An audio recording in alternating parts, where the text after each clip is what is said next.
चलिए सीधा रुख करेंगे जहां रक्षा मंत्री राजनाथ सिंह संबोधित कर रहे हैं। क्या कुछ कह रहे हैं, सुनवा देते हैं आपको। ऑपरेशन सिंदूर के दौरान हमारी नेवी ने अपने पराक्रम का जितना प्रदर्शन करना चाहिए था वह नहीं कर पाई।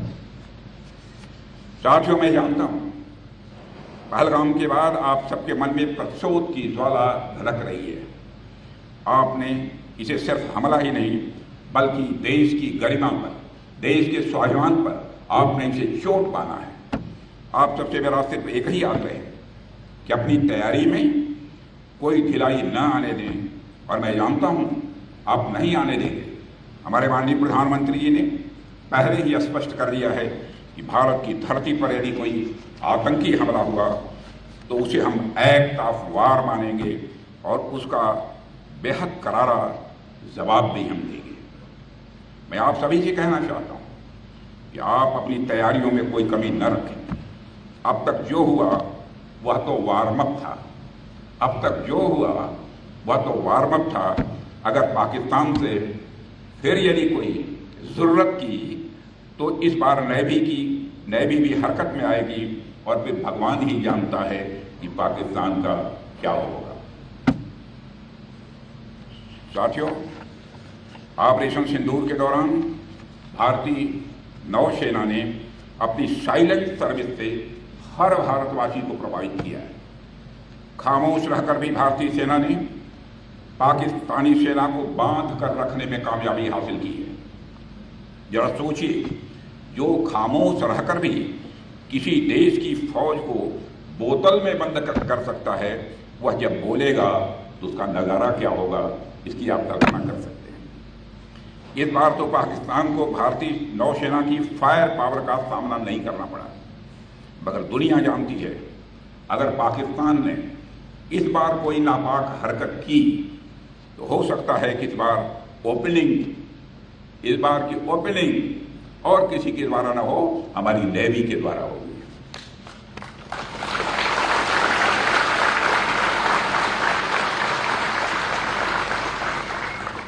साथियों, पाकिस्तान को यह समझ लेने की जरूरत है आतंकवाद के जिस खतरनाक खेल को वह आजादी के समय से ही खेलता आ रहा है, उसकी मियाद अब खत्म हो चुकी है। अब जब भी पाकिस्तान भारत के खिलाफ किसी आतंकवादी हरकत को शह देगा तो न केवल उसका खामियाजा उसे भुगतना पड़ेगा, बल्कि हर बार की तरह उसे हार का भी सामना करना ही पड़ेगा। ऑपरेशन सिंदूर सिर्फ एक मिलिट्री एक्शन नहीं थे, बल्कि आतंकवाद के खिलाफ भारत का एक फ्रंटल असॉल्ट है। हम आतंकवाद के खिलाफ हर उस तरीके का इस्तेमाल करेंगे जो पाकिस्तान सोच सकता है, मगर हम उन तरीकों का भी इस्तेमाल करेंगे जो पाकिस्तान कभी सोच भी नहीं सकता। पाकिस्तान की धरती से भारत विरोधी गतिविधियां खुलेआम चलाई जा रही हैं। भारत आतंकवादियों के खिलाफ सरहद और समंदर के इस पार और उस पार दोनों तरफ हर तरह का ऑपरेशन चलाने के लिए पूरी तरह से स्वतंत्र है। आतंकवाद के खिलाफ अपने नागरिकों की सुरक्षा करने के अधिकार को आज पूरी दुनिया अच्छी तरह से एक्नॉलेज कर रही है। इस काम को करने से आज भारत को दुनिया की कोई ताकत रोक नहीं सकती।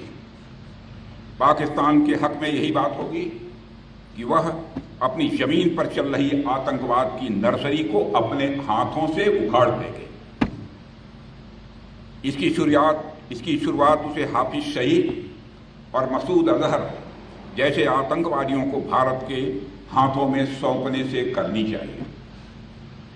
यह दोनों न केवल भारत में मोस्ट वांटेड टेररिस्ट की सूची में हैं, बल्कि ये यूनाइटेड नेशंस की डेजिग्नेटेड टेररिस्ट की लिस्ट में भी शामिल हैं। हाफिज सईद मुंबई हमलों का गुनाहगार है, कौन नहीं सच्चाई को जानता है। समुंदर के रास्ते मुंबई में मौत बरसाने का जो गुनाह उसके संगठन ने किया है, बहन भाइयों, उसको आज भी हम भूले नहीं हैं। मेरे देश के बहादुर जवानों, उसका इंसाफ होना चाहिए और मैं मानता हूं कि कभी न कभी उसका इंसाफ होकर रहेगा। यह काम पाकिस्तान में नहीं हो सकता है। मुंबई हमलों के एक आरोपी तहौर राणा को पिछले दिनों भारत लाया गया है। पाकिस्तान की ओर से बार बार बातचीत की पेशकश की जा रही है। कल ही पाकिस्तान के प्रधानमंत्री ने फिर यह बात दोहराई है, मगर भारत ने साफ कह रखा है कि बात होगी तो आतंकवाद पर होगी, बात होगी तो पाक ऑक्युपाइड कश्मीर पर होगी। अगर पाकिस्तान बातचीत को लेकर गंभीर है तो उसे हाफिज सईद और मसूद अजहर जैसे आतंकवादियों को भारत को सुपुर्द करना चाहिए, ताकि उनके साथ भी इंसाफ किया जा सके। उनके साथ का इंसाफ कैसा होना चाहिए यह मुझे बतलाने की जरूरत नहीं है।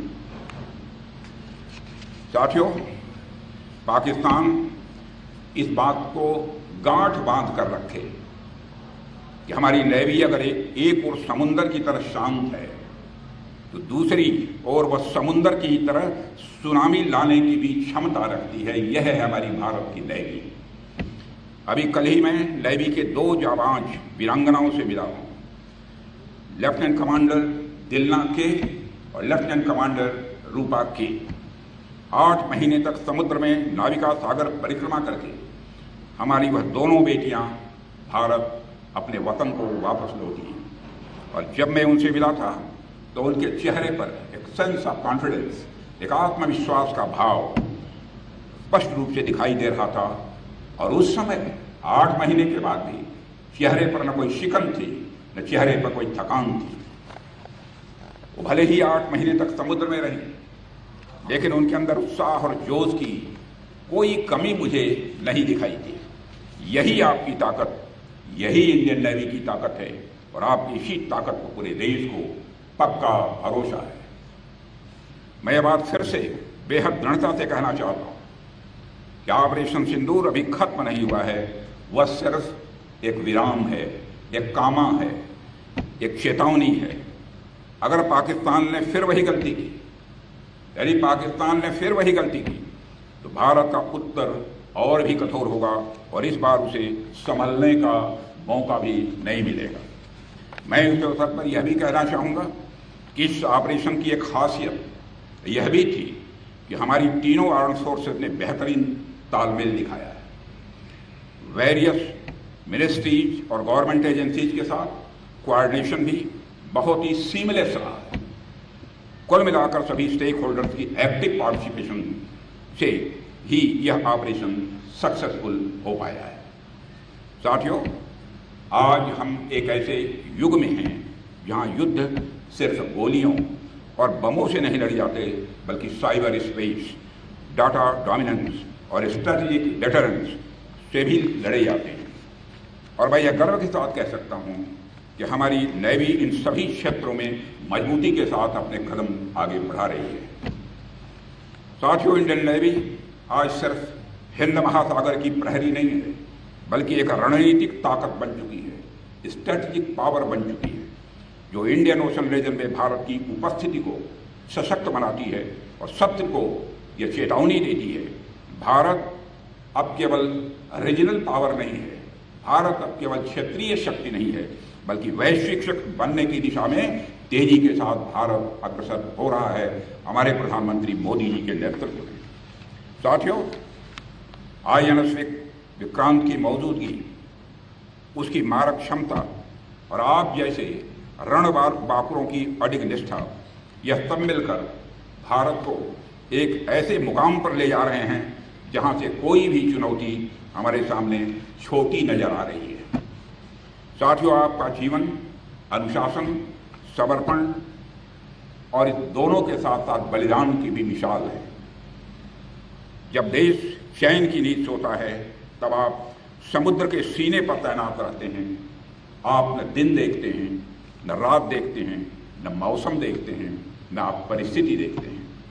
भारत को आप सबके ऊपर गर्व है और आप, मुझे पूरा भरोसा है, चाहे हालात कैसे भी हों, आप हर समय उस चुनौती के लिए तैयार रहेंगे।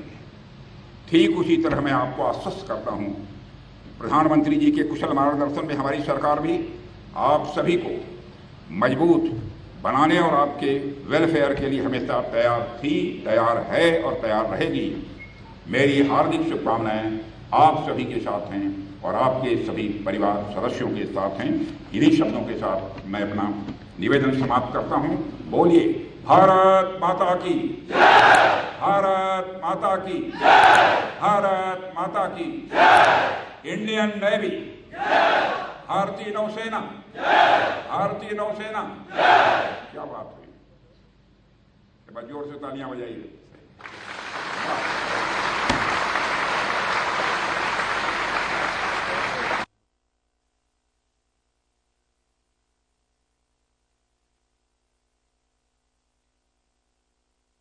विक्रांत पर पहुंचे हुए हैं और एक बार फिर से ऑपरेशन सिंदूर की सफलता का जिक्र किया, साथ ही साथ पाकिस्तान को कड़े शब्दों में एक बार फिर से चेतावनी दी।